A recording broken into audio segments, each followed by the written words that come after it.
Hello viewers, నమస్తే. నేను మీ ఆంజనేయులు. ఇప్పుడు తెలంగాణలో హాట్ టాపిక్‌గా నడుస్తుంది. హడావిడిగా నడుస్తుంది. ప్రభుత్వం రియల్ ఎస్టేట్ రంగం మొత్తం ఒకవైపు తిరిగి చూస్తుందంటే హైడ్రా. ఈ హైడ్రా కమిషనర్ గారు రంగనాథన్ గారు మరి ఇంతకుముందు పోలీస్ డిపార్ట్మెంట్‌లో ఉండే, తర్వాత ఇప్పుడు హైడ్రా కమిషనర్‌గా ఎన్నికవ్వడం జరిగింది. దాని తర్వాత గత 15 రోజులుగా హైదరాబాద్ మొత్తం అట్టుడికిపోతుందంటే బిల్డింగ్ కూల్చివేతల్లో పెట్టింది పేరు అని చెప్పేసి ఒకటి జరుగుతుంది. భారతదేశం మొత్తం హైదరాబాద్ వైపు చూస్తుంది. ఎందుకంటే ఒకసారి ఆక్యుపై అయిపోయిన తర్వాత ఒక ల్యాండ్‌లో బిల్డింగ్ కన్‌స్ట్రక్షన్ అయిన తర్వాత దాని దగ్గరికి ఎవరు పోరు. అది కన్‌స్ట్రక్షన్ అవ్వడానికి ముందు గవర్నమెంట్ కారణం. దాని వెనకాల ఉన్న పెద్దలెవరు? అసలు ఎందుకు జరిగింది? ఎందుకు జరుగుతుంది? దీని వెనకాల ముందు నుంచి అయినా సరే ఒక మనిషిని మనం చూసుకోవచ్చు. ఆహ్, బక్క జడ్సన్ గారిని ముందు నుంచి అయినా దీని వెనకాల చాలా పోరాటం చేశారు. ఇక్కడ ల్యాండు కబ్జాకు జరిగింది. ఇక్కడ ఈ ల్యాండ్ కబ్జా జరిగింది. వాసవల్లి కబ్జా చేశారు. కేటీఆర్ కబ్జా చేశాడు. రకరకాల కబ్జాలు చేశారని చెప్పేసి ల్యాండ్ మాన్యువల్‌గా అక్కడికెళ్ళి ఆ పోరాటం చేయడం జరిగింది. ఆ పోరాటం వెనకాల ఆయన కృషి ఎంతో ఉంది. ఇవాళ ఆయన్ని కలవడం జరిగింది. ఆయన దగ్గర ఎంతమందితోటి చేశారు, ఎన్ని ల్యాండ్స్ ఉన్నాయి, ఇంకెన్ని ల్యాండ్స్ కబ్జాకు గురైనాయి, ఎన్ని చెరువులు కబ్జాకు గురైనాయి, వీటన్నిటిపైన మనం క్లుప్తంగా తెలుసుకునే ప్రయత్నం చేద్దాం. నమస్కారం సార్. నమస్తే. సార్, మీరు ముందు నుంచి అయినా సరే ఈ ల్యాండ్ల పైన బాగా పోరాటం చేయడం జరిగింది. ఇప్పుడు ఇంకా కొన్ని ల్యాండ్స్ కూడా ఎక్కడెక్కడ ఉన్నాయి, అసలు ఎన్ని చెరువులు కబ్జాకు గురైనాయి? ఒక మన హైదరాబాద్కి వస్తే దాదాపు 850 చెరువులు ఉంటాయి. ఇందులో వరంగల్లో కూడా దాదాపు, అంటే ఇవి నిజాం సర్కార్ అప్పుడు ఎక్కువ, నిజాం పీరియడ్లో ఎక్కువ శాతం ఇవి నిర్మింపబడ్డాయి గొలుసు చెరువులు. అప్పట్లో ఈ వర్షాలు ఎక్కువ మునిగిపోకుండా, ప్లస్ వ్యవసాయం కోసం ఉపయోగపడేగా ఆయన లాంగ్ టర్మ్ ప్లాన్తోని ముఖ్యంగా తెలంగాణ ప్రాంతంలో మాత్రం గొలుసు చెరువులు అనేది చేసింది. దీన్ని ఈ కబ్జాదారులు ఒక్కొక్కటిగా ఇది ఎక్కువ శాతము టీడీపీ హయాం, చంద్రబాబు నాయుడు గారు ముఖ్యమంత్రిగా ఉన్నప్పుడే ఎక్కువ మొదలైంది. ఇది కబ్జాలు అనేది మొదలై గవర్నమెంట్ ల్యాండ్లలో ఎంక్రోచ్మెంట్స్ కానీ కట్టడం కానీ ఇవన్నీ తక్కువ ధరకు వస్తున్నాయని ప్లాట్లు అట్లా చేసుకుంటూ పోవడం జరిగింది. ఎప్పుడైతే వరంగల్ ఫస్ట్ టైము 2000లో ఎప్పుడు కూడా వరంగల్ మునగలే. వరంగల్లో వర్షాలు పడ్డప్పుడు మామూలు వర్షాలకే నాలాలు దిగి మునగడం జరిగింది. అప్పుడు అసలు చెరువులు ఎన్ని ఉన్నాయి ఏంటని ఒక్కొక్కటి మేము పని చేసుకుంటూ పోతా ఉంటే నాలానే బాజాప్తా ఇప్పుడు కడుతుండ్రు కానీ దాని ఎడల్పు తగ్గింది. ఓడపల్లి చెరువు వన్ ఆఫ్ ద బిగ్గెస్ట్ చెరువు అది కబ్జాకు గురి కావడం జరిగింది. నవసర్ విలేజ్ ఇక్కడ మన రాయదుర్గంలో ఒక ఫాదర్, ఆయన పేరు యాంథోనీ అని, అదివరకు ఆయన కొన్నాడు. అవి అంటే లీగల్గా చేసుకోలే, అవి ఎవరో అమ్మిండ్రు, కొనుక్కుంటున్నా. తర్వాత దాన్ని అల్లం ఆరోగ్యరెడ్డి అనేటైన కొన్ని దాని కన్స్ట్రక్షన్ బాజాప్తి ఇచ్చింది 19 గవర్నమెంట్ ప్లాట్లు. అట్లా ఒక్కొక్కటి మేము చూసుకుంటూ పోతూ ఉంటే ఈరోజు ఖమ్మం మునిగింది. నిన్న ఖమ్మం మునిగింది. నేను ఖమ్మం వెళ్ళిన, ఆడ బ్రహ్మాండంగా ట్యాంక్ బండ్ అని అవన్నీ కట్టిన, కానీ లోపల చాలా చెరువు మింగేసారు. ఇవి ఏ రోజైనా కానీ ప్రమాదకరం. వర్షాలు బాగా పడ్డప్పుడు ఇవి ఇప్పుడు మన రిజల్ట్ చూస్తున్నాం.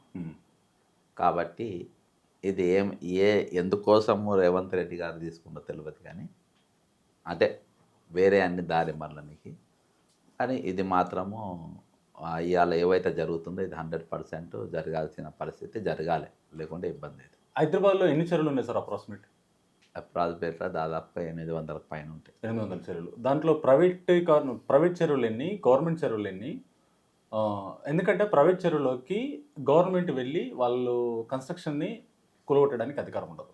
ఫస్ట్ ప్రైవేట్ చెరువులు కూడా కొన్ని ఉన్నాయి. ఇప్పుడు 800 చెరువుల్లో అప్రాక్సిమేట్ 800 చెరువులు హైదరాబాద్లో తీసుకుంటే దాంట్లో ఎంత లేదన్నా 100 పైన చెరువులు ప్రైవేట్ చెరువులు ఉన్నాయి. అంటే ఒక కుంటలాగా ఏర్పడి అక్కడ చెరువులాగా ఉంటాయి. ఇప్పుడు ఎన్ కన్వెన్షన్ సెంటర్ నాగార్జున గారిది కూలగొట్టడం జరిగింది. కానీ ఆయనది పట్ట ల్యాండ్. బఫర్ జోను 9 మీటర్స్ వదిలిపెట్టిన తర్వాత కన్స్ట్రక్షన్ చేసుకోవాలి. ఆ వాల్ ఏదైతుందో వ్యూ కోసం అని చెప్పేసి ఆయన ముందు జరిగాడు. వాల్ కోసం 100% పట్ట ల్యాండ్, అది కబ్జా అయిన ల్యాండ్ కాదు, పట్ట ల్యాండ్. కానీ బఫర్ జోన్ ఒక 9 మీటర్స్ వదిలిపెట్టిన తర్వాత కట్టాల్సిందే. ఆయన ముందు నుంచి అక్కడ గోడ నుంచి వాల్ నుంచి వెళ్ళి కట్టుకుంటూ వచ్చేయండు. దాన్ని కూలగొట్టడం జరిగింది. బఫర్ జోన్ వదిలిపెట్టలేదు కాబట్టి. కానీ ఇంకొకటి తీసుకుందాం సార్. మాదాపూర్ దుర్గం చెరువు. దుర్గం చెరువు ల్యాండ్ ఒకప్పుడు మనం చూసుకుంటే 21లో చూసుకున్నట్టయితే ఐల్యాబ్స్ అక్కడి వరకు రోడ్డు క్లోజ్ ఉండేది. కిందికి తిరిగి ఇటు మాదాపూర్ పోలీస్ స్టేషన్కి వచ్చే రోడ్డు ఉండేది కాదు. దుర్గం చెరువుది. దుర్గం చెరువు ఎక్కడి వరకు ఉండేది మనకి? దుర్గం చెరువు ఎక్కడి వరకు ఉండేది మనకు? ఇప్పుడు ఇన్నర్ బిట్ మాల్ కట్టారు కదా, ఇన్నర్ బిట్ మాల్ వరకు ఆ గోడ వరకు దుర్గం చెరువు ఉండే. ఇన్నర్ బిట్ మాల్ కూడా బఫర్ జోన్లో ఉంది. మీకు ఐడియా ఉండాలి. ఉంది నాకు బఫర్ జోన్లో ఉంది. కానీ అప్పుడున్న ప్రభుత్వం అది వేయడానికి కూడా కాంగ్రెస్ ప్రభుత్వం కారణం. రాజశేఖర రెడ్డి గారు పైనుంచి ఐలాబ్స్ కాడ నుంచి కిందికి road, Madhapur road connecting road ఎప్పుడైతే చేశారో, ఈ కనెక్టింగ్ రోడ్ చేసి పార్క్ చేయడం వల్ల ఈ రోడ్ ఉంది కాబట్టి రోడ్ అవతల కన్స్ట్రక్షన్ ఇవ్వచ్చు అన్న ధోరణి కదా. అది బఫర్ జోన్ కంప్లీట్ చెరువుల మధ్యలోకించి రోడ్ ఇచ్చేది. దాన్ని రోడ్ ఇవ్వడం గవర్నమెంట్ తప్పే కదా మరి. అప్పుడున్న రాజశేఖర రెడ్డి గారు ఈ రోడ్ ఇచ్చారు కదా మరి. దీని సంగతి ఏంటి? ఇప్పుడు ఒకటని కాదు, టోటల్గా అంటే ఎప్పుడైతే నేను ఇంతకుముందు కూడా చెప్పిన, ఎప్పుడైతే హైడ్రా స్టార్ట్ పెడుతున్నానంటే అది ముఖ్యమంత్రి గారి దగ్గర ఆ శాఖ ఉన్నది మున్సిపాలిటీ. ఫస్ట్ ఆయన చేయాల్సింది అంటే ఎన్ని చెరువులు ఉన్నాయి, ఆ చెరువులు ఎంత విస్తీర్ణం ఉండాలి, విస్తీర్ణం ఉండే చెరువులలో బఫర్ జోన్ ఎంత, అలా ఎన్ని అక్రమ నిర్మాణాలు జరిగినాయి, నిర్మాణ పర్మిషన్లు ఇచ్చిన వాళ్ళు ఎవరు, అది దానిపైన ఒక రివ్యూ మీటింగ్ జరిగి ఒక పద్ధతి ప్రకారం జరిగింది. మీరు నాగార్జున దగ్గరకు వస్తుంది కాబట్టి నేను చెప్తున్నాను. ఇంతకుముందు కూడా ఇంటర్వ్యూ కూడా నేను స్పష్టంగా చెప్పాను. నాగార్జున అనే దాన్ని టచ్ చేసింది ఎందుకంటే అందులో బాజాప్తా రేవంత్ రెడ్డి గారి కూతురుదే ఎంగేజ్మెంటే అందులో జరిగింది. దానికి చంద్రబాబు నాయుడు గారు అందరూ కూడా అటెండ్ అయ్యారు. నాగార్జున గారు టచ్ చేసే జస్ట్ కొద్ది రోజుల ముందు ఈయన గ్రాఫ్ పూర్తిగా పడిపోయింది. రేవంత్ రెడ్డిది 6 పథకాలు అట్టర్ ఫ్లాప్ అయిపోయినాయి. చేయలేకపోయింది. 6 పథకాలు ఇంప్లిమెంట్ చేయలేదు. డబ్బులు లేవు, అంటే డబ్బు పొదుపు చేసే పరిస్థితి లేదు. వచ్చే డబ్బు ఎక్కడికి వెళ్ళి అక్కడికి వెళ్ళి తీసుకునే పరిస్థితి లేదు. అందరితో ఇది అయిపోయింది. కాబట్టి అద్దెకు దృష్టి కేంద్రీకరించకుండా పాపులారిటీ పెరగాలి. కాబట్టి ఆ తరుణంలో ఇది మీకు ఇంకోటి మీరు బాగా అబ్జర్వ్ చేయండి. చెప్పండి. ఇవాళ ప్రభుత్వానికి 8 మంది advisers migrated from Andhra Pradesh. Right. 8 మంది అడ్వైజర్స్ ఉన్నారు. అవును. అందులో ఇరిగేషన్ అడ్వైజర్ కూడా ఆంధ్రాకి వెళ్ళే ఉన్నాడు. నా దగ్గర ఉన్నది వాళ్ళ లిస్ట్. ఇరిగేషన్ అడ్వైజర్ కూడా హీజ్ ఫ్రమ్ ఆంధ్ర. ఓకే. అయితే వీళ్ళందరూ కలిసి ఈయన నాగార్జున అనేట ఆయన ఒకటి జగన్కు అత్యంత సన్నిహితుడు అనే పేరు ఉన్నది. ఓకే. నాగార్జున. అయితే వీళ్ళను ఒక దిక్కు పేరు వస్తుంది, నేషనల్ బయటకు ఒక పెద్ద చర్చ చేయబోతున్న అనేది ఒకటి వస్తుంది, కూలగొట్టని ఉంటుంది. పెద్ద వాళ్ళు కూడా రేపు చర్చలు రానికి ఈయన దగ్గరికి మాట్లాడుకోవడానికి రావడానికి ఒక ఆస్కారం కూడా ఉంటుంది. ఆదిత్యనాథ్ దాస్ చంద్రబాబు తీసుకొచ్చి ఇక్కడ అడ్వైజర్గా పెట్టాడు. ఇదంతా ప్లానింగ్తో తేని దాన్ని కొట్టేయడం జరిగింది. ఓకే. అవకాశం 100% పాపులర్ కోసం నాగార్జునది. సరే, అది చెరువులు ఉంది, చాలామంది పిటిషన్ ఇచ్చారు. అది స్టడీ కొంచెం మనకు అవకాశం ఉంది, కొట్టే ఛాన్స్ ఉండేది. కానీ పాత వాళ్ళే నేను కూడా చాలాసార్లు దానిపైన మాట్లాడినా. నాగార్జున ఎందుకు వదిలేసిండ్రు, అయ్యప్ప సొసైటీ చెప్పండి, ఎందుకు కొన్ని వరకు పేదోళ్ళని కూలగొట్టిండ్రు, అక్కడి దాకా రాగానే ఎందుకు ఆపిండ్రు అనేది చెప్పిన. అప్పుడు ప్రభుత్వం సంజాసి చెప్పలే. ఇక దుర్గం చెరువు దగ్గరికి పోతావనంటే దుర్గం చెరువు నేను చెప్తున్నా కదా, అసలు ఈ పట్టాలు ఎట్లొచ్చినాయి చెప్పండి. ఒకటి మీకు ఎంఆర్ఓలో మేనేజ్ చేసి నేను చెప్తున్నా కదా. ఇప్పుడు ఒక ఎగ్జాంపుల్ చెప్తున్నా. ఒక ల్యాండ్ మన ఇక్కడ రాయదుర్గంలో ఆంటోనీ మబ్లీ అనేట ఆయన ఒక ఆయన 22 ప్లాట్లు కొన్నాడు. అందులో 30 రెగ్యులరైజ్ చేసుకుంది, 19 వార్డులు గవర్నమెంట్ ఇయాల్టీకి జస్ట్ 2022 వరకు కూడా. ఆడ ఎంఆర్ఓ వీళ్ళందరూ కలిసి ఒక 1990లో చచ్చిపోయినటువంటి వ్యక్తి వచ్చి ఈ అల్లం ఆరోగ్యరెడ్డి ఫాదరు ఇంకా కొంతమందిని కలిపి ఆ సొసైటీలో పెట్టినట్టు వాళ్ళ పేర్లు రాసి జాయింట్ కలెక్టర్ వాళ్ళకు బాజాప్తా రిజిస్ట్రేషన్ చేసేసాను. రిజిస్టర్డ్ డాక్యుమెంట్స్ రిజిస్టర్ చేసాను బాజాప్తా. నేను దాని మీద చాలా మంది కంప్లైంట్ ఇచ్చిన. అంటే ఒక ఎగ్జాంపుల్ చెప్తున్నా, పట్టాలు ఎట్లా వస్తాయి అని అంటే ఎంఆర్ఓ తలుచుకుంటే పట్టాలు వచ్చేస్తాయి. చెరువులకు వస్తే ఎంఆర్ఓ ఆర్డీఓ వీళ్ళంతా కాదు, చాలా పట్టాలు వచ్చినాయి. యాదగిరిగుట్ట కడియాల పొద్దుగాల ఒక ఇన్సిడెంట్ వచ్చింది. ఒక ఆయన 10 ఎకరాల భూమి అమ్ముకున్నాడు. అందులో మన హైదరాబాద్ సంబంధించిన ఒక ఆయన నాయ బ్రాహ్మణుడు ఆడ తక్కువ రేటుకి వస్తుంది కదా అని కొనుక్కున్నాడు. 1000 గజాలు కొనుక్కోడు, 500 రూపాయలకో 1000 రూపాయలు. అందులో ఎట్టనో వానికి పట్టా పుస్తకం వచ్చిందంట అమ్ముకున్నోనికి. పట్టా పాస్ పుస్తకం వచ్చింది కాబట్టి జాగా నాదే అని వేసేసిండు. నాగార్జున కూడా పట్ట రావచ్చు. బ్రదర్, చెరువులు అనేది ఏది ప్రైవేట్ కాదు. చెరువు is government property. Public government అనుకుంటే నేను చెరువు వచ్చిందంటే అది పబ్లిక్ ప్రాపర్టీ. నీకు దానికి నేను ఈ పట్టా నేను మోసేసిన చేసేసిన అనేది లేదు.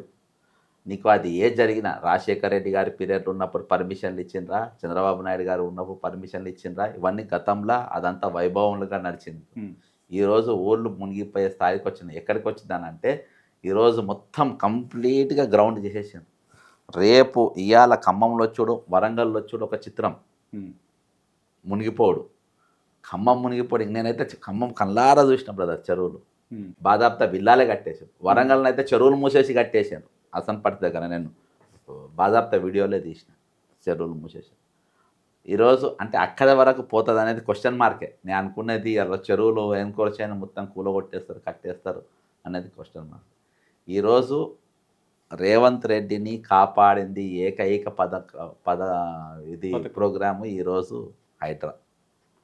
అంటే రేవంత్ రెడ్డి ఈ పాలనలో కంప్లీట్ ఈ చేసిన 6 months ఆల్మోస్ట్ 8 months అనుకోండి, దీంట్లో ఫెయిల్యూరా 100%, 1000% అట్టల్ ఫ్లాప్ బ్రదర్, 1000%. నేను చెప్తాను, జనవరిలో రిటైర్డ్ ఎంప్లాయీస్ ఎంతమంది నౌకర్లు చేస్తుండో వాళ్ళందరినీ తీసేయాలి. 16వ తారీఖు జనవరి రోజు చీఫ్ సెక్రటరీ నోట్ ఇచ్చింది. 17వ తారీఖు సాయంత్రం 5 గంటల వరకు నాకు టేబుల్ పైన ఉండాలంటే 24 hours అందరూ కలిసి రిటైర్మెంట్ ఎంప్లాయీస్ 1049 మంది ఉన్నారని చెప్పేసి గవర్నమెంట్కు లిస్ట్ ఇచ్చింది. ఇవాళ వరకు ఒక్కరిని కూడా బీకలేదు. గొర్రెల స్కాము, లొట్రం పొట్రం గాళ్ళందరినీ అలా అరెస్ట్ చేసిన, దాదాపుగా అందరినీ మామూలు వాళ్ళని చేశాను. అసలైన A1 లక్ష్మారెడ్డి అనేటువంటి దేశం దాటించాను. వాడు ఇప్పుడు కెనడాలో ఉన్నాడు. కెనడాలో తిరుగుతాను. నంబర్ 1 తలసాని వదిలేద్దాం, నేను అఫీషియల్ చెప్తాను. ఓకే, తలసాని తర్వాత ముచ్చటి తర్వాత మాట్లాడతాను. నేను అఫీషియల్, వాడు వెళ్ళిపోయి అమెరికాలో ఉన్నాడు. నీకు 4 లక్షల సిమ్లు కొన్నాడని చెప్పి నేను కంప్లైంట్ ఇచ్చిన. ఎవరు? మిస్టర్ విద్యాసాగర్ రెడ్డి. ఏది? సెల్ఫ్ హెల్ప్ గ్రూప్స్ వాళ్ళ పైసలతోని. ఇవాటి వరకు ఆయన నీ దగ్గరనే నువ్వు మళ్ళీ ఆయనకు కొనసాగిస్తుంటున్నావు. నీ దగ్గరనే ఉన్న టెలిఫోన్ ట్యాపింగ్లో ఉన్న A1 ఇవాళకి అమెరికాకి వెళ్ళి ఇండియాకే రాలే. అలా మంచిగా తిరుగుతుండు. అనారోగ్యంతో ఉన్నానని వీళ్ళకి రిపోర్ట్ ఇస్తే, కానీ అమెరికాలో బ్రహ్మాండంగా తిరుగుతుంది. నువ్వు అమెరికాకి 4 సార్లు పోయినావు. ఆయన కలిసే ప్రయత్నం చేయలేదు. కలిసిందా, కలవలేదా, అక్కడ నీకేమైనా కనబడ్డా? ఓకే, అదొకటి. 3వది TSPS క్వశ్చన్ పేపర్ లీకు. ఇవాటి వరకు నువ్వు అసలు ముద్దాయిలు ఇవాటి వరకు అందులోనే ఉన్నారు. ఇవాళకి అసలు నువ్వు పట్టుకోనే లేదు. అర్థమైందా? అదైపోయిందా? మీకు తర్వాత రైతు రుణమాఫీ పూర్తి స్థాయిలో జరగలేదు. మేనిఫెస్టోలో బాజాబ్తా పేజ్ నెంబర్ 33, 34లో పెట్టినాం. గవర్నమెంట్ రాగానే 100 రోజులలో మెగా DSC 20,000 పోస్టులు ఇస్తా అని చెప్పి. అవును, నేను ఎలక్షన్ కమిషన్ కంప్లైంట్ కూడా ఇచ్చిన. 20,000 ఇవ్వలే, పాత 6,000 పోస్టు, ఈయన ఒక 5,500 పోస్టు కలిపి 11,000కి ఇచ్చాడు. టెట్ నార్మలైజేషన్ అనేది నువ్వు చేయనే లేదు. నువ్వు ఖాళీలు కంప్లీట్గా నింపుతానని చెప్పినావు. దానిపైన కనీసం నువ్వు రివ్యూ మీటింగ్లు పెట్టి ఏ డిపార్ట్మెంట్లో ఎన్ని ఖాళీలు ఉన్నాయో కూడా చెప్పకుండా గుడ్డిగా Group 1 పోస్ట్ ఇస్తాను. Group 1 మళ్ళీ రిజర్వేషన్ అనేది లేకుండా చేసినావు. Group 2లో కనీసం 2,000 పోస్ట్ అంతకు అండకుండా ఒక పోస్ట్ నువ్వు పెంచని పరిస్థితి. ఈరోజు ఏ వర్గాన్ని నువ్వు నీ తప్పు తిప్పుకోగలిగినావంటే ఇవాళ సోషల్ మినిస్టర్గా నువ్వు అట్టల్ ఫ్లాప్. నిన్నగాక మొన్ననే కాంట్రాక్ట్ ఎంప్లాయీస్ దాదాపు ఒక 6,000 మందిని టీచింగ్, నాన్ టీచింగ్ అకాడమిక్ నడుస్తున్నప్పుడు హాస్టల్ నుంచి గురుకులకి తీయాల్సిన అవసరం. ఇవాళ ఆల్రెడీ అసెండింగ్ ఆర్డర్లు చేయకపోవడం వల్ల దాదాపు 3,000 పోస్టు ఖాళీలు మిగిలినాయి ఆల్రెడీ. ఇవాళ అవి లేకుండా స్కూళ్ళు నడుస్తున్నాయి. నా డౌట్ ఏంటంటే నారాయణ చైతన్యతోని ప్రైవేట్ స్కూల్స్తోని కుమ్మక్కయి. ఎందుకంటే విద్యాశాఖ మంత్రి come social welfare minister Revanth Reddy గారు. ఈ రెండు వాళ్ళతో కుమ్మక్కై అందులో ఇవి ఫెయిల్ చేయనికి ఇప్పుడు నేను అక్కడికే పోతున్నా, కమిషన్కు కలవనికి పోతున్నా. ఫెయిల్ చేయనీకి ఏమన్నా వాళ్ళతో కుమ్మక్కైనరా అనేది ఒక అనుమానం. ఎందుకంటే అడ్వైజర్స్ అంతా వాళ్ళే కదా బ్రదర్. ఈరోజు తెలంగాణకు అడ్వైజర్స్ ఏమనంటే తెలంగాణలో ఉన్న మేధావులు వెధవలు, తెలంగాణలో సలహాలు ఇవ్వడానికి ఎవడు పనికిరాడు, కాబట్టి మేము ఆంధ్రాకి వెళ్ళి తెచ్చుకుంటున్నాము, ఇక్కడంతా విధవలు ఉన్నారని చెప్పేసి ఉద్దేశంతో ఈరోజు తెచ్చుకుండ్రు. అందులో నిమ్మగడ్డ రమేష్ అంటాడు, సెకండ్ అనిల వాబిల్ అంట, రఘునాథ్ రెడ్డి అంటే ఈయన మున్సిపల్ అడ్మినిస్ట్రేషన్ ఉంటాడు. ఈరోజు కూలగొట్టుడు ఈ పర్మిషన్ దాంట్లో నడుస్తుంది కదా, రఘునాథ్ రెడ్డి అనేటువంటి తీసుకొచ్చుకొని నిలబెట్టిండు. శ్రీరామ్ కర్రీ డైరెక్టర్ తెలంగాణ ప్రభుత్వ మీడియా అండ్ కమ్యూనికేషన్స్ అంట. సూర్యదేవర ప్రసన్న కుమార్ శాసన మండలిలో సలహాదారులు ఎవరు లేరంట తెలంగాణలో. Anjaneya Reddy Buddhavanam project mentor. శ్రీనివాసరాజు తెలంగాణ ప్రభుత్వ దాదా లాస్ట్గా ఎన్ఎస్వై కూడా పార్టీకి సంబంధించిన పోస్ట్ కూడా ఎవరు ఎడవల్లి వెంకటస్వామి అని ఆయన పేరు కూడా ఎప్పుడు ఆదిత్యనాథ్ దాస్. ఈరోజు మున్సిపల్లో జరుగుతుందంట రఘునాథ్ రెడ్డి ఆదిత్యనాథ్ దాస్ వీళ్ళిద్దరిని పెట్టి ఈరోజు హైడ్రా కానీ ఇవి కానీ అంటే సపరేట్గా క్యాపిటల్ కూడా అమరావతికి నడుపుకుంటే అయిపోతుంది ఇక అక్కడ. అంటే ఈ అన్ని ఫెయిలియర్స్ మధ్యలో ఈరోజు చర్చకు తీసుకొని వచ్చి పెట్టారు. ఈరోజు హైడ్రా అనేది ఎటువంటిదని అంటే ఒకటే ఏక ప్రోగ్రాం పట్టుకున్నారు బ్రదర్, వేరేది పట్టుకోరు. నీవు కూలుస్తూనే ఉండాలి. కూలుసులు ఆపితే రేవంత్ రెడ్డి ఖతం అయిపోతారు. రేవంత్ రెడ్డి ఖతం అయిపోతారు. అవి కూలుతూనే ఉండాలి. కూలుడు ఆగిందనంటే ఈయన ఆగిపోతాడు. ముఖ్యమంత్రి పోస్ట్ అవుతుంది. అదే ఈయననున్న ఏకైక పోస్ట్. అధిష్టానం కూడా కారు మబ్బులు లెక్క ఈరోజు కబలిస్తుంది. ఏ క్షణాన తీసేని రేపు జరగబోతున్నది. దీపాదాస్ మున్షిని తీసేస్తుండ్రు. ఆమెను వెస్ట్ బెంగాల్ పంపుతుంది. అంటే ముఖ్యమంత్రిని మార్పుకు ముందు ఆమె ఈయనకు ఫేవర్గా ఉందని వెస్ట్ బెంగాల్ పీసీసీ పేరు పంపుతుంది. ఈయనకు ఫేవర్గా ఉన్నటువంటి కేసీ వేణుగోపాల్ని తీసేస్తుండ్రు. మన అశోక్ గెహ్లాట్ మాజీ ముఖ్యమంత్రి తీసుకొచ్చి ఆయన స్థానంలో పెడుతుంది. ఆయన ఈయనకు వ్యతిరేకం అంటే ఆయన స్టాండర్డ్ మనిషి. దీపాదాస్ మున్షి ప్లేస్లో ఛత్తీస్గఢ్ మాజీ ముఖ్యమంత్రి బఘేల్ను తీసుకొచ్చి పెడుతుంది. ఇవన్నీ జరిగిన రోజు ఈయన పోస్టే గిరిపోతుంది. ఈయన పోస్ట్ వాష్ అవుట్ అయిపోతుంది. ఓకే, నేను చెప్తున్నా, క్లియర్గా చెప్తున్నా. ఒక ముఖ్యమంత్రి ఇప్పటి వరకు 6 మినిస్ట్రీస్ తన దగ్గర పెట్టుకొని పాలించడం ఎంతవరకు కరెక్ట్ ఇది? బ్రదర్ వచ్చే రోజులలో నేను బయట పెడతాను. ఈరోజు ఒక శాఖలో చెప్తున్నా కదా, ఈ శాఖలలో అడ్వైజర్స్ ఆంధ్రలోని తీసుకొచ్చి పెట్టుకుంటూ బాజాబ్తా. నేను చెప్పినా కదా, 2 రఘునాథ్ రెడ్డి మున్సిపల్ అడ్మినిస్ట్రేషన్ ఆంధ్ర, ఆదిత్యనాథ్ సిరిటేషన్ చెరువులు. అంటే దీనికి లింక్ 2 కలిపి కొలాబరేట్ అయ్యి హైడ్రా అనేది చేయాలి. వీళ్ళు ఇద్దరితోని చంద్రబాబు పెట్టి చేపిస్తుండా అనేది ఒకటి. ఈరోజు పరిపాలన అంతా ఆంధ్రాకెళ్ళే నడుస్తుంది బ్రదర్, అలా డౌటే లేదు. నువ్వేం నరేంద్ర రెడ్డి దగ్గర కెమెరా పట్టుకొని పో పొద్దుగాల, మొత్తం ఆంధ్ర బడాబాబులే ఉంటారు. మొత్తం ఆంధ్ర బడాబాబులే ఉంటారు. వేరే ఎవ్వడు ఉండడు వేం నరేంద్ర రెడ్డి అనే దగ్గర పోయి కూర్చుంటే. అదే బ్రదర్, 2400 కోట్లు తెలంగాణ సొమ్ము ఆంధ్రాకు పోయింది. ఏ పేపర్ కూడా రాయాలి. 2400 కోట్ల రూపాయలు ఈ నెల 23వ తారీఖు, అంటే పోయిన నెల ఆగస్టు 23వ తారీఖు తెలంగాణ సొమ్ము ఆంధ్రప్రదేశ్కు డైవర్ట్ అయింది with the permission of Revanth Reddy. ఎలా ట్రాన్స్ఫర్ చేస్తారు అది? అడగండి, ఏ పేపర్ ఎందుకు రాస్తారో, దమ్మున్న ఛానల్ రాస్తారు. మరి మీడియాకి లీక్ విజయసాయి అరే ఎందుకు తెలియదు బ్రదర్, నేను చెప్తున్నా కామన్. ఆఫీషియల్గానే వెళ్ళిందాము, అఫీషియల్గా వెళ్ళింది, బాజాబ్తా అఫీషియల్గా వెళ్ళింది. నేను మాట్లాడినా, నేను మీడియాకు నేను వీడియో కూడా చేసి రిలీజ్ చేసిన ఆగస్టు 23వ తారీఖు. ఏ పేపర్ ఆ రోజు మీడియా చాలా బిజీగా ఉండే. విజయసాయి రెడ్డి అక్రమ సంబంధాల గురించి ఒక్కొక్క ఛానల్లో గంటలు చర్చలు పెట్టిండ్రు. కానీ ఈరోజు నిరుద్యోగుల గురించి కానీ లేకుండా దీని గురించి కానీ ఈరోజు మాట్లాడే పరిస్థితి అందులో కూడా లేకుండా పోయింది. అది దేని కూడా పోయినా డైవర్ట్ అయిందా లేదా తెలంగాణ ప్రజలకు మీరు ఎందుకు చెప్పలేదు? అంటే స్టేట్ ఫండ్ నేను అడుగుతున్నా బ్రదర్, 2400 కోట్లు డైవర్ట్ అయింది. మీరు ప్రజలకు ఎందుకు ఆంధ్రాకు పోయినప్పుడు మీరు ప్రజలకు మీ ప్రెస్ మీట్ పెట్టి ఎందుకు పంపినా మీరు ఎందుకు చెప్పలేదు? అంటే ఎలాంటి ఫండ్ పంపించారు? ఓన్లీ ప్రజలకు స్పెండ్ చేయాల్సిన డబ్బును పంపించారా, లేకుంటే ఆంధ్రాకు మనం ఇచ్చే ప్రజలకు పైసలు? ఇగో బ్రదర్, ఆంధ్రాకు ఇచ్చే చంద్రబాబు గత బాకీల గురించి నాకు ఏదున్నా కానీ మొత్తం ఇచ్చేది కాలే.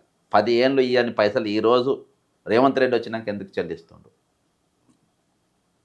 అంటే గవర్నమెంట్ బీజేపీ గవర్నమెంట్ ఎట్లా పర్మిషన్ ఇచ్చింది? బీజేపీ గవర్నమెంట్ ఎట్లా డైవర్ట్ చేయడానికి ఇచ్చేసింది? 10 సంవత్సరాలు ఏం చేసిండ్రు? కొన్ని సవరణలు ఓ స్టేట్లో ఉన్నప్పుడు ముఖ్యమంత్రి టు ముఖ్యమంత్రి చేసుకునే సవరణలు ఉంటాయి కదా. ప్రీవియస్‌గా ఏదైతే బైఫర్కేషన్ జరిగినప్పుడు ఇచ్చే పెండింగ్ ఉన్న అమౌంట్ ఇచ్చిండా? లేకుంటే వాంటెడ్‌లీ ఫండ్ కింద ఇచ్చిండా? ఇంట్రెస్ట్ కింద ఇచ్చిండా? బ్రదర్ ఏదిచ్చినా హ్మ్. ఏదిచ్చినా నువ్వు క్యాబినెట్ మీటింగ్ లేకుండా నీవు ఒక దానిపైన ప్రజలకు సంజాయిషి ఇవ్వకుండా ఈరోజు నా దగ్గర డబ్బేం ఎక్కువ లేదు. లేదు. నేను ఈరోజు పరేషాన్లు ఉన్నాయి ఇక్కడ. నా పరేషాన్ ఉన్నప్పుడు ఏ విధమైన పైసలైనా సడీ సప్పుడు రాకుండా 2,400 కోట్ల రూపాయలు ఆంధ్రప్రదేశ్కి పోయినాయి. హ్మ్. 8 మంది ఆంధ్రప్రదేశ్ అడ్వైజర్స్ ఇక్కడ పనిచేస్తుండ్రు. ఇక్కడ హైడ్రా అనేది కొనసాగుతూ ఉన్నది. ఎవరి ఆదేశాల మేరకు ఇవాళ జరుగుతూ ఉన్నది. నీకు అందుకు అర్థమైందా brother? Municipal administration advisor Raghunath Reddy, Adityanath Das irrigation, వీళ్ళిద్దరి దాంతోని ఈరోజు మూవ్మెంట్ జరుగుతుంది. ఓకే. వీళ్ళ పేర్లు బయటకు వస్తున్నాయి కన్నా. రావట్లే. ఈ అడ్వైజర్స్ వీళ్ళ తెలంగాణ పైసలు వీళ్ళకి ఎందుకు ఇవ్వాలి? ఆల్రెడీ 5 అడ్వైజర్స్ ఉన్నారు కదా, మీరు 4 5 వేసుకున్నావు కదా నువ్వు. షబ్బీర్ అలీ అనేటోడు, వేం నరేందర్ రెడ్డి అనేటోడు, హరి అనేటోడు, ఇంకా ఎవరెవరినో వేసుకున్నావు కదా. వాళ్ళందరూ ఏమైనరు? ఆంధ్రాకి వెళ్ళి ఎందుకు పెట్టుకున్నావు నువ్వు? బ్రదర్ ఇంటర్నల్గా ఒక ఏజెండా మీకు మనకు బయటికి ఆ హైడ్రా కనబడుతుంది. హైడ్రా వెనక ఇంకో పెద్దది జరుగుతుంది, ఏదో జరుగుతుంది. ఇంకేం జరుగుతుంది? అమౌంట్ కాకుండా ఇంకా నెక్స్ట్ వస్తాయి. వస్తాయి. హైడ్రా ముందు నడుస్తుందంటే వెనకేదో పెద్దది నడుస్తుంది. అదేనా బ్రదర్? కాబట్టి ఈరోజు అంటే అందులో ప్లానింగ్ అంతా చంద్రబాబు నాయుడుతే ఉంటుంది. మన మన మన ఫోకస్ అందరు ఈరోజు తెలంగాణ పబ్లిక్ అంతా హైదరాబాద్ దిక్కు చూస్తుంటారు. అవును. మరి ముఖ్యంగా మనం ఆలోచించాల్సింది ఏంటంటే ఈరోజు 2,400 కోట్ల రూపాయలు ఒకవేళ జగనే తెలంగాణకు ట్రాన్స్ఫర్ చేసింది అనుకో, ఫర్ ఎగ్జాంపుల్ ఆంధ్రజ్యోతి పేపర్లో పెద్ద హెడ్డింగ్ ఉండేది ఫ్రంట్ పేజ్లో, జగను ఆంధ్రప్రదేశ్కు తెలంగాణకు ట్రాన్స్ఫర్ చేస్తే తెలంగాణ పైసలు 2,400 కోట్ల రూపాయలు అక్కడికి పోతే ఏ పేపర్లు ఎందుకు రాయలేదు? అంటే ఎందుకైనా పోని బ్రదర్. ఓకే. నేను అప్పు కట్టిన, నా కష్టం చూసి, నా దరిద్రాన్ని చూసి ఆంధ్రప్రదేశ్ గవర్నమెంట్ నా దరిద్రాన్ని చూసి, మా చాతగాంతనం చూసి మాకు 2,400 కోట్లు మాకు బిచ్చం వేస్తే మేము వాపస్ ఇచ్చినాం. ఓకే, నువ్వు చెప్పాలి కదా ఎవరికి చెప్పించినావు? అప్పే ఇచ్చింది అనుకుంటా బ్రదర్, ఇయ్యాలి. ఆ తర్వాత ముచ్చట ఇక్కడ రాష్ట్రంలో ఉన్న రైతులకే సబ్సిడీ చేయడానికి లేదు, జీతాలు ఇవ్వడానికి లేదు, మున్సిపల్ జీతాలే బ్రదర్. సోషల్ వెల్ఫేర్ వాళ్ళకు వాళ్ళు తీసేసిన వాళ్ళకు 3 నెలలు జీతాలు ఇవ్వాలి. వాళ్ళు సోషల్ వెల్ఫేర్ వాళ్ళకి, గురుకులం టీచర్లకు 3 నెలల్లో జీతం లేదు వాళ్ళకు. అర్థమైందా? 3 నెలలు జీతం లేకుండా మళ్ళీ వాళ్ళని తీసేయడానికి రీజన్ ఏంటి? తీసేసింది నేను దాని అంటే ఎవరు ఇప్పుడు హైడ్రా కదా బ్రదర్. ఓకే. కాన్సంట్రేషన్ ఇక్కడ ఫ్రంట్ పేజ్ అంతా హైడ్రానే. ఇంకా చాలా జరుగుతుంది. ఒక వారం 10 రోజులలో నీకు అంతా నేను చెప్తాను నీకు స్టోరీ. కానీ వారం 10 రోజులలో మీకు ఓకే టోటల్గా ముందుకు తీసుకొని వస్తా. ఈ సినారియో మొత్తం జరిగేది ఏంటి, బ్యాక్గ్రౌండ్లో జరిగేది ఏంటి, 100% పట్టుకొస్తా. ఓకే. ఈరోజు ఇప్పటిదాకా ఇన్ఫర్మేషన్ కమిషన్ వేయలేదు. ఫామ్లు తీసుకొచ్చింది 7,000 ఫామ్లో ఏమో 70,000 వచ్చినాయంట. ఇవాళ దాకా అది ఫైనల్ కాలే. ఇవాళకి 8 నెలలు అయినా ఇవాళకి ఆర్టీఐ కమిషన్ ఇప్పటి వరకు మనకు లేదు. హ్యూమన్ రైట్స్ కమిషన్ లేదు. అర్థమైందా? మానవ హక్కుల కమిషన్ ఇవాళ దాకా చైర్మన్ నియమించలే. అంటే పౌర సమాజము ప్రశ్నించడానికి, పౌర సమాజం వెళ్ళి మాట్లాడడానికి ఎక్కడ లేదు. గత ప్రభుత్వం బీఆర్ఎస్ దోపిడీ జరుగుతున్న సమయంలో ఓ 2-3 యూట్యూబ్ ఛానల్లో, ఒక మెయిన్ ఛానల్, 2-3 పేపర్లు రాసేటోళ్ళు. ఇవాళ అసలు ఎవరు రాస్తలేరు బ్రదరు. ఇవాళ కూడా యూట్యూబ్ ఛానల్ ఎట్లా వచ్చినాయనంటే ఇవాళ కూడా కేసీఆర్కి అగెనెస్ట్గా రాస్తా. కేసీఆర్ ముఖ్యమంత్రి అన్నట్టు. కేసీఆర్ అప్పుడు దోపిడీ జరిగిందబ్బా, దొంగలం పట్టుకోమని రాయాలా? కేసీఆర్ రేవంత్ రెడ్డి ఎందుకు పట్టుకుంటలేరని వేయాలి. అంటే అందుకే నేను యూట్యూబ్ ఛానల్ ఎక్కడ కనబడతలేను. మున్సిపల్ మినిస్టరు అండ్ ఐటీ మినిస్టర్గా ఉన్న కేటీఆర్ఏ ఉన్న హైదరాబాద్లో ఉన్న చెరువులో ఉన్న చుట్టుపక్కలకన్నిటికీ పాత్వే వేసేసి దాని తర్వాత ఈ చుట్టుపక్కల కంపెనీలకి, ఐటీ కంపెనీలకు కాంట్రాక్ట్ ఇవ్వడం జరిగింది. వాళ్ళ కబ్జా చేసి ఇంత పెద్ద బిల్డింగ్ జరిగింది, కానీ వాళ్ళని అరెస్ట్ చేయడం లేదు. ఇంకోటి, ఈ హైడ్రా జరిగేటప్పుడు ఒక బిల్డింగ్ కూల్చేటప్పుడు సార్ మున్సిపల్ పర్మిషన్ ఇచ్చింది. ఒక బిల్డింగ్ కూల్చేటప్పుడు మనకు కావాల్సింది 3 పర్మిషన్స్ కావాలి. ల్యాండ్ సర్వే ఆఫ్ రికార్డ్ నుంచి కావాలి, ఇరిగేషన్ డిపార్ట్మెంట్ నుంచి కావాలి, నాలా నుంచి కావాలి, దాని తర్వాత హెచ్ఎండిఏ. ఇంతమంది చూసిన తర్వాత, పాయింట్ చేసిన తర్వాత, ఇక్కడిక్కడ మనది ఈ బఫర్ జోన్ ఉంది, ఇంత ఎఫ్టీఎల్లో ఉంది, ఇంత ఎంక్రోచ్ అయ్యారని చూసిన తర్వాత డిమాలిషన్ స్టార్ట్ చేయాలి. వీళ్ళు అనుకున్నారు పైన విత్ ఇన్ 24 అవర్స్లో పోయి డిమాలిషన్ చేస్తున్నారు. ఇంత పర్మిషన్ ఎలా వస్తుంది? ఒక నార్మల్ పబ్లిక్ పోతే ఒక 1 ఇయర్ దాకా పర్మిషన్ రాదు. అలాంటిది ఇట్లా పర్మిషన్ ఎందుకు వస్తుంది వీళ్ళకి? ఇప్పుడు బ్రదర్ రాజు దాచుకుంటే దెబ్బల కొదవ అనే సామెత ఉంది. ఇందులో నీకు ఒక ఎగ్జాంపుల్ చెప్తాను. చెప్పండి. కేటీఆర్ గారు మున్సిపల్ మంత్రి ఉన్నప్పుడు వాసవి వాళ్ళకు ఇప్పుడు కుంట చెరువు అని నోటీస్ తెచ్చుకున్నా, అది నేనే బయట పెట్టింది అక్కడ కుంట చెరువు అప్పుడు మీరే ఫస్ట్ రఘుని తీసుకొని పోయినా. ఉమ్. అయితే బాజాప్త చెరువే రాసి ఇచ్చేసిండు. చెరువు రాసి ఇచ్చేసారు వాసవి వాళ్ళకి. చెరువును ఆనిచ్చే చెరువు లోపటిని అక్కడ నా ఎమ్మెల్యే మాట్లాడి బాజాప్త అందుకెళ్ళి కట్టేసిండు. అందులో ఆ దెమ్మాలి చేయిందనుకో ఒక పెద్ద ఇదే, కానీ 100% ఆయన ఎఫ్టీఎల్లో కట్టింది. వాసవి దాదాపు ఒక 7-8 కన్స్ట్రక్షన్స్ ఎఫ్టీఎల్ ల్యాండ్ ఉన్నాయి, బఫర్ జోన్ ఉన్నాయి. వాసవి మొత్తం బ్రదర్ హెచ్ఎండిఏ, మున్సిపల్ అడ్మినిస్ట్రేషన్, మీకు ఇరిగేషన్ కంప్లీట్గా మీకు డబ్బులు ఇచ్చి, ఎందుకు ఇప్పుడు ఒడ్డపల్లి చెరువును ఉన్నది కదా, అక్కడికి స్టార్ట్ అయింది అనుకో, లైన్గా అపార్ట్మెంట్ ఫంక్షన్ హాల్ పెద్ద పెద్ద వెళ్ళిపోతాయి. అంటే ఇప్పుడు రేవంత్ రెడ్డి గారు నెక్స్ట్ ప్లాన్ ఏమై ఉండొచ్చు? ఏం లే, ఇప్పుడు ఆయన పదవి కాపాడుకొని ఒకటి విటమిన్ ఎమ్, నెక్స్ట్ పదవి కాపాడుకోవాలి, పదవి కంటిన్యూ కావాలి, ఎట్లయితే అవుతా అనేది.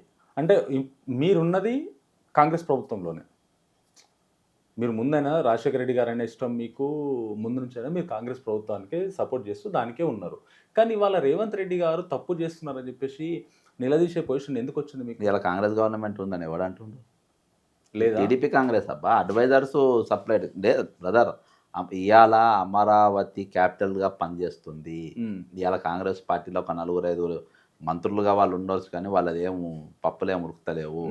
ఈరోజు నడుస్తున్న ప్రభుత్వము మొత్తము టీడీపీ ప్రభుత్వం నడుస్తున్నట్టే ఉంది. అడ్వైజర్స్ కూడా మొత్తం వాళ్ళ అడ్వైజర్స్ లెక్కనే ఉన్నారు. కాబట్టి ఈరోజు ఎక్కడ కూడా ఉన్నట్లేదు. నువ్వు గాంధీభవన్ పోయి చూడు ఎట్లున్నదో. ఓకే, గాంధీభవన్ పరిస్థితి పోయి చూడు. ఎవరైనా కాంగ్రెస్ గవర్నమెంట్ ఉందేమో వాళ్ళు అంటారేమో చూడు. అంటే దీని వెనకాల మీరు ఇంకా కొన్ని నిజాలు బయట పెడతా అని చెప్పారు కాబట్టి ఇంకొక 1 వీక్లో మళ్ళీ ఒకసారి మనం కూర్చుందాం. వీటిపైన నిజాలు ఏం జరుగుతుంది, అసలు ఎఫ్టీఎల్ అనే బొమ్మ వెనకాల జరుగుతుంది ఏందనేది దీనిపైన క్లుప్తంగా తెలుసుకుందాం సార్. అప్పుడు మీతో తెలుసుకోవడానికి రెడీగా ఉంటాం. ఖచ్చితంగా.